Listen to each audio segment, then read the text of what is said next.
జై Bharat charitable trust ఈరోజు కొత్త గవర్నమెంట్ హాస్పిటల్లో చేయబోయే ఉచిత భోజన వితరణ కార్యక్రమంలోని మెనూలో ముఖ్యమైన ఐటమ్స్ అన్నీ కూడా మీకు తెలియజేస్తాము. మొదటిగా స్వీట్తో ప్రారంభిద్దాం. పాల తాలికలు అతి పురాతనమైన తెలుగు వారికే ప్రత్యేకమైన స్వీట్ ఇది. పాల తాలికలు. నెక్స్ట్ అలసందలు బీరకాయ కూర. అత్యంత శక్తివంతమైన అలసందలు, ఆరోగ్యానికి సుప్రదమైన బీరకాయతో కలిపిన కూర. బెండకాయ కొబ్బరి తురుముతో తయారు చేసినటువంటి బెండకాయ వేపుడు.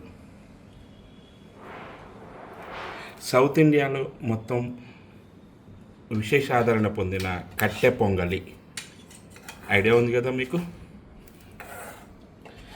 తెలుగువారికి చిరపరిచితమైన మజ్జిగ మిరగాయలు, ఊర మిరగాయలు, చట్నీ, ఆకుకూర పప్పు, ఫ్రూట్స్ అన్నీ ఉన్న తర్వాత ఆఖరిలో కావాల్సిన పెరుగన్నం. చూశారు కదా, ఇదంతా కూడా జై భారత్ చారిటబుల్ ట్రస్ట్ మెనూలో ఉన్న ఐటమ్స్ ఈరోజు ప్రారంభించాం. ఆఖరిలో ఫ్రూట్స్ లేకుంటే ఏం బాగుంటుంది, ఇది కూడా కలిపేసాం.